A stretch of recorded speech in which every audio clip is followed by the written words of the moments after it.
Whispering Street.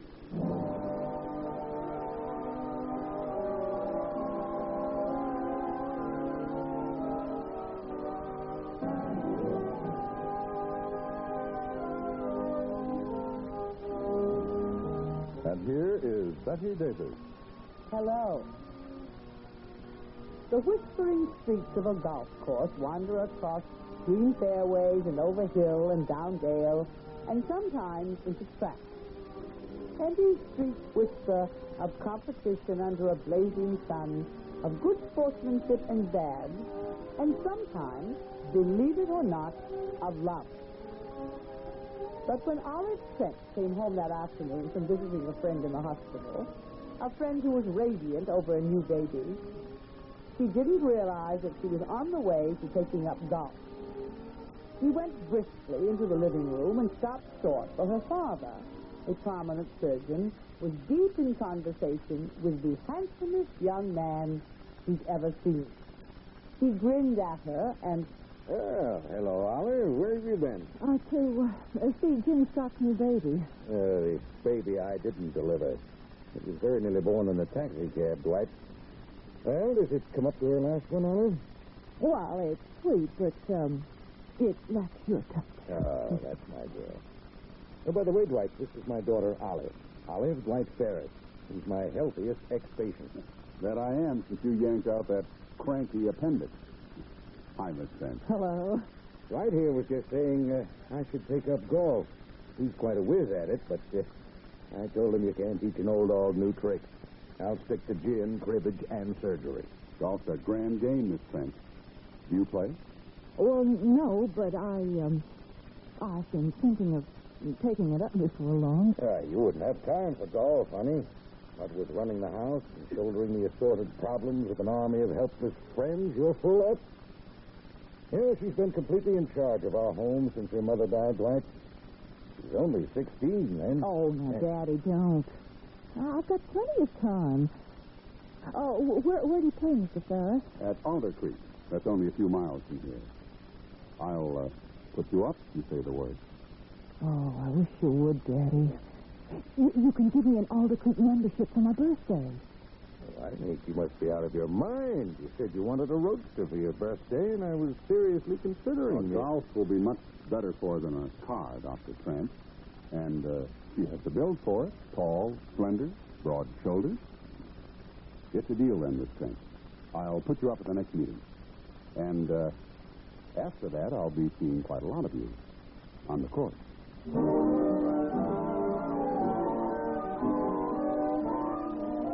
So Olive Trent took up golf. Not because she'd ever thought much about it, but because blindly and at first sight, she'd fallen in love with Dwight Ferris. She took regular and diligent lessons from Tony Martinez, the pro. She tried hard to grasp the essentials of the game. She saw Dwight, as promised, on the course. They waved from a distance of 200 yards every so often, but that was as far as it went. She earned the adoration of a little lad named Stubby, who caddied at the club. One day when he was waiting for her, the pro took him to task. Well, you lose time hanging around, Stubby, waiting to caddy for Miss Trent. She always says thank you when I do anything for her. Lots of other women are bigger tippers. She never tries to overtip. When I find an extra ball, she pays me what it's worth. Lots of kids build up quite a bankroll finding balls. So what? She don't lose her temper when she makes a bad shot. And she don't cheat on her score, like some I might mention. Must be love. How old are you, Stubby? I'm 12, but I'm small for my age. I'd have given you 9 at the top. Oh, hi, Miss Ferris. Morning, Tony. Nice day, Miss Ferris. Sure is. You want to go around with me, Stubby? I'm sorry, Mr. Ferris, but I'm booked up. Miss Trent called. She said she'd be out in about 15 minutes or so. Trent? Oh, yeah. How's she doing? And not so hot. Well, I think she's doing fine. Miss Trent is Stubby's big crush. He can go around with you, Mr. Ferris. Okay. Well, I'll forgive you, Stubby, for letting me down. When a woman gets a hold on you. What does he mean, gets a hold of me? Miss Trent's top. But she's not much of a looker. Straight hair and straight mouth. She is, too, a good looker. She's got a swell smile, and her eyes are beautiful. Yeah, you've done it bad, kid. Here she comes now. Afternoon, Miss Trent. Oh, hi, Tony. Hi, Stubby. Well, now, how'd the paints work out? Well, they were wicked, Miss Trent. I made a picture with them. The view from the 11th tee. I'll get it for you. What are you putting on your shoes? Yeah, that kid's going to be an artist someday. He's always making sketches of the caddy. Nice lad, too. Oh, and crazy about you. Well, I'm glad someone's crazy about me. Even if it's only a little boy.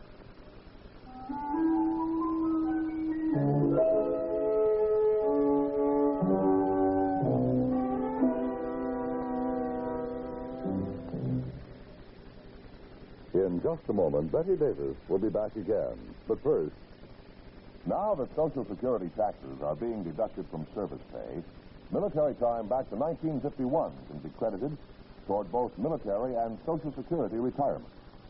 This changes the old law that generally prevented the crediting of service time to more than one of these retirement systems. Military service back to 1951 can be credited both ways, even though servicemen didn't begin paying for Social Security until January of 57. That means the serviceman who's been on duty since 51 gets 6 years of free Social Security credit. There's one requirement, however, for getting Social Security credit for active service time in this free period. You must have put in some active duty since January of 1957. Thanks to this free Social Security credit, servicemen will find it easier to meet the requirements of becoming insured under Social Security. Have you investigated your Social Security benefits?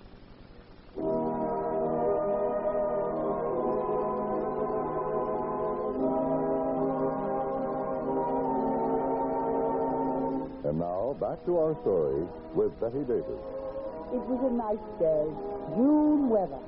You can't beat it for golfing. They started out from the caddy house, Miss Trent and Stubby.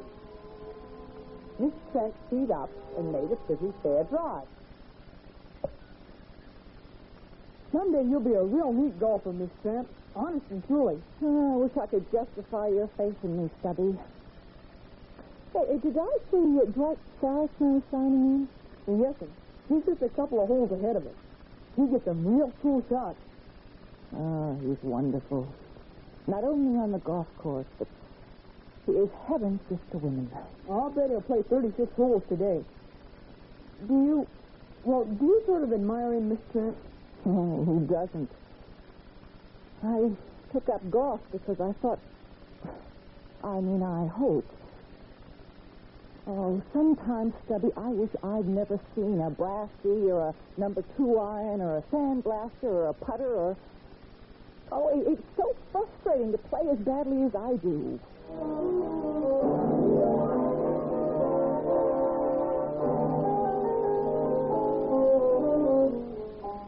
A plain girl yearning for a man who could have any girl at all. Olive Trent was off her game that day, and Stubby knew why. She couldn't keep her eyes away from the broad-shouldered, handsome young man 2 holes ahead. But when he went out of sight, playing fast and furiously, things were better. And when they were coming back to the clubhouse in the gloaming... Think I'll ever break 109 holes, Stubby? You'll do 18 and 100 before the season's over. Oh, thank you kindly, Stubby. Oh, it's Dwight Ferris on the 17th green. Who's the blonde with him, Stubby? Oh, that's Miss Flora Gifford. Mr. Ferris has been giving her the big rush. What can he see in her, Miss Trent? There's no justice in the world. Tony Martini says she uses peroxide on her hair. Well, if she does, Stubby, she makes a good job of it. Well, put the bags in the car, Stubby. If I had any sense, I'd give up this spirit-breaking game. Oh, what's going on over there by the putting green? Must have been an accident. I'll run and find out. I'll be right back.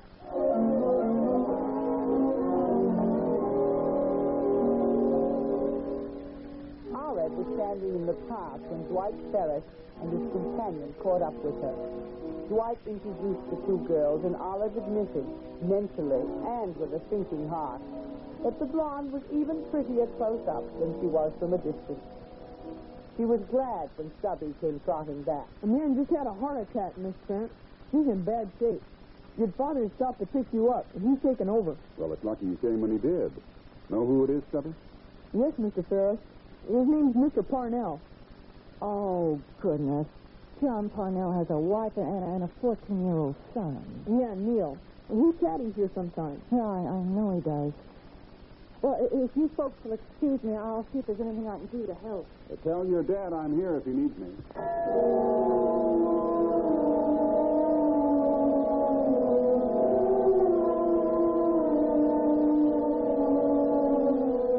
Olive joined her father. She stood with him beside the unconscious man, staring down through a mist of tears. She was a doctor's daughter. She didn't need her father's little shrug and the tightness of his mouth to tell her that John Parnell was beyond human help. She went directly from the clubhouse to the Parnell's home, and when she next appeared on the court, she played very badly. It was unfortunate that Dwight Ferris and the blonde were just behind her. She asked them to go through, but... No, we don't mind waiting. And you're all alone, so you can play faster than we do. Oh, thanks a lot. That was a nice straight, Miss Trent. Well, didn't go very far. I guess I'm out of practice. Don't get discouraged. It's all part of the game. All part of the game. Yes. Well, come on, Stubby. Okay, Miss Trent. You'd better use your 7 here. You're in the tall grass. That Ferris and Gifford have their heads together. I think they're talking about the horrible drive I made. No, Miss Gifford's always fishing for compliments, as usual. Well, I'll show them. Here, give me that 7, Stubby. A nice one, Miss Trent. I wish Mr. Ferris would play with you sometime. You and me both. Miss Gifford's watching me the way a cat watches a mouse. Well, you don't learn much watching me. Yeah, it's a good thing Mr. Ferris isn't watching. Oh, if we could only get far enough ahead, I wouldn't be so nervous. Even Tony Martini has his good days and his bad days. That's a nice sweater you're wearing, Miss Trent. It makes your eyes look like the smoke when they're burning leaves in November. Well, it's a very pretty compliment. You keeping my score, Stubby?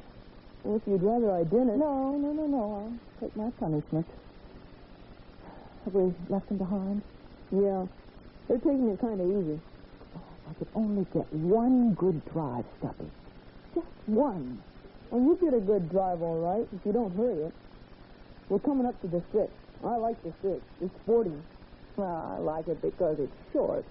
It's short, but mean. You can't see the green in the tee at all. No, it's because of the little hill right in front of the green. And there's one thing, Miss Trent. If you get a good shot over the hill onto the green, you can go out and par. Well, if I get a good shot, I'll go over the green and land in a patch of berry bushes. Oh, darn. Now, here comes Mr. Ferris and Mr. Gifford. Ask them to go through, Miss Trent, again. You sure you people don't want to go on through? Perfectly sure, Miss Trent. Don't fret about us. Okay. Stubby, will you run on ahead so you can see where I land? And when you get to the top of the hill, signal, huh?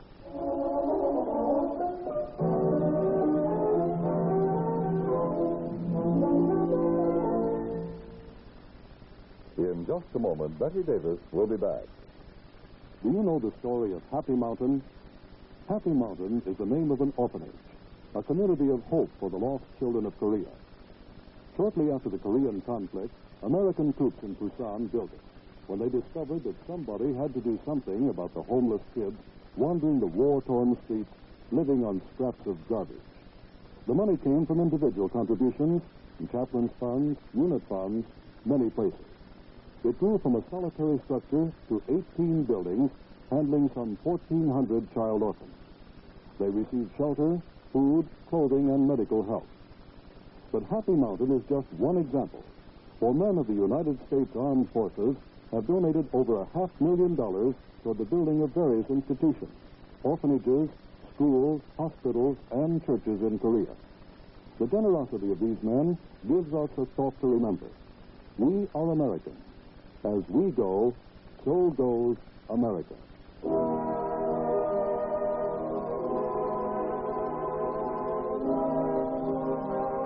And now, back to our story with Betty Davis. As Stubby ran on ahead, he was saying furious, small boy swear words under his breath. Miss Trent, he told himself, was sure stuck on Mr. Ferris. He had to do something, and he had to do it fast. He was thinking hard as he signaled to Miss Trent. She drove as he watched the ball. A good straight drive, even though Mr. Ferris and Miss Gifford are watching. Yowie. He's only about 3 feet from this cup. He'll have a birdie. He's never had one before. Okay, Miss Trent. Watch out for ours, too, Stubby. They're going to make their drives without waiting. They would. Hope Miss Gifford goes in the berry bushes.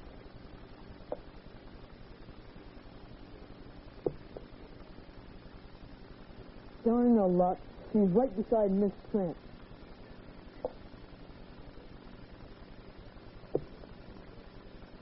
Mr. Ferris is a whole foot nearer to the cup than the two women are. It's just my goat. Miss Trent deserves a break, and she's going to have it. None of them come see me. I've just got time. There now. That's that.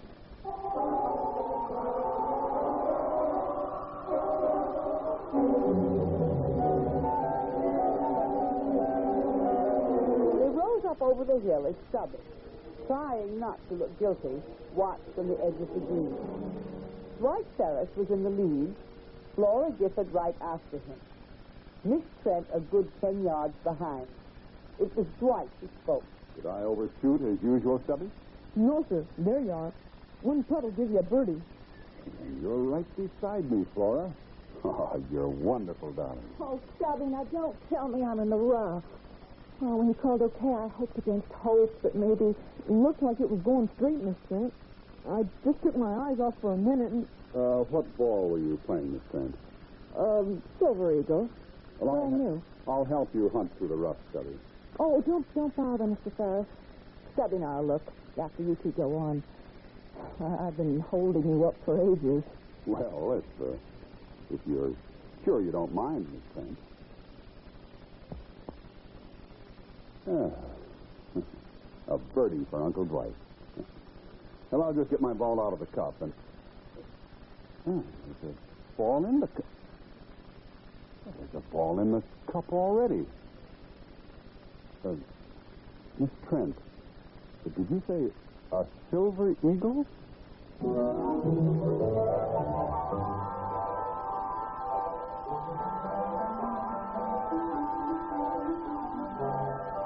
That night there was a party at the club. The president of the club was there and the club champion.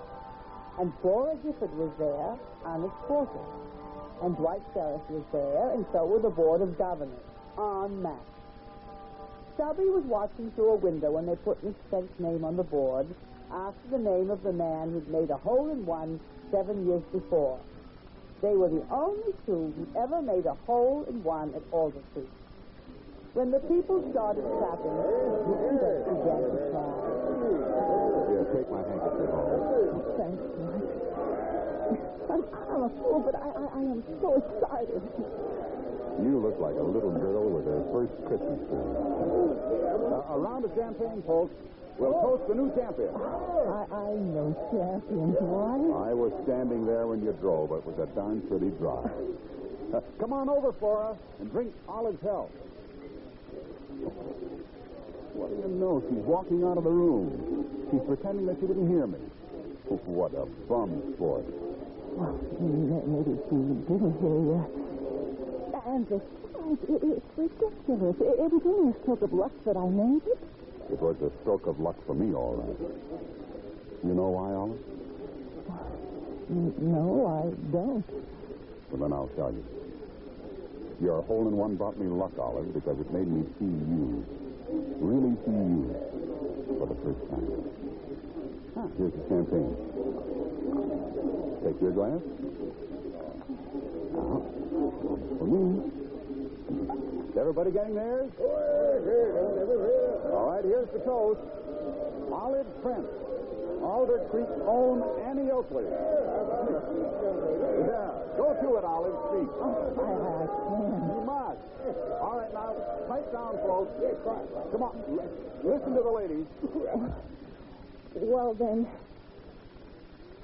I want to say that I have never been so happy before in my whole life.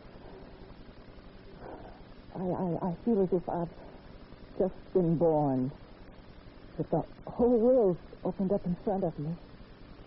And I want to say that I wouldn't have made that hole-in-one if it hadn't been for my caddy. Stubby's been so patient with me. Taught me everything that I know. Now, he deserves the hand, not I.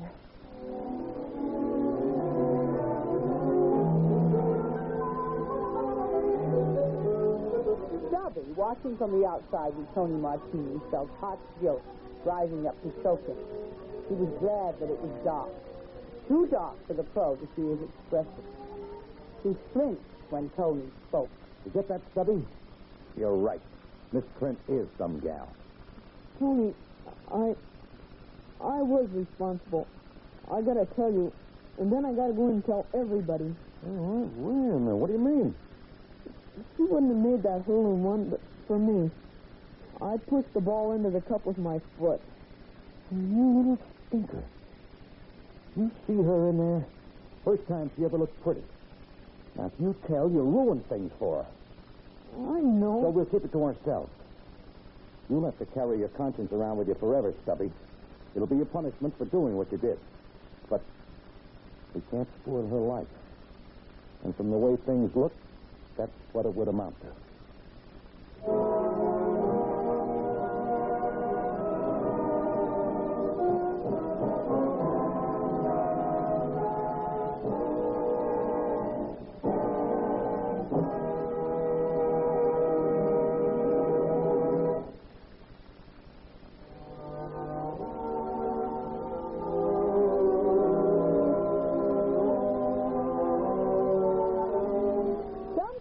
The person in the background who takes the credit for success or failure.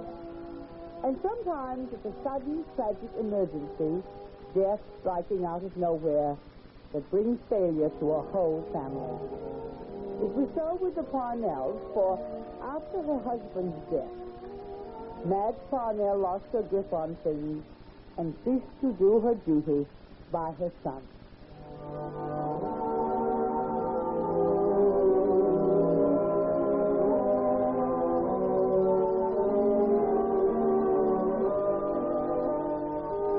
Here again is Betty Davis. All too often we ignore the living because we're grieving for our dear dead. But the ones who have gone ahead are safe. They're in his hands. And we still owe a debt to those who are on this earth and may need us desperately. I'll bring you the challenging story of Madge Parnell.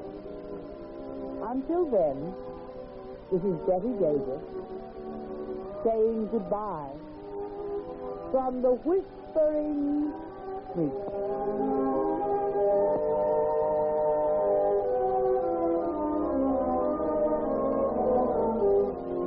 Today's program was written by Margaret E. Sangster. Featured in the cast were Virginia Eiler, Jack Moyles, Ken Peters, and Dick Zeller. Whispering Street was directed by Gordon T. Hughes and produced by Ted Lloyd. Your announcer is Dan Cubberly.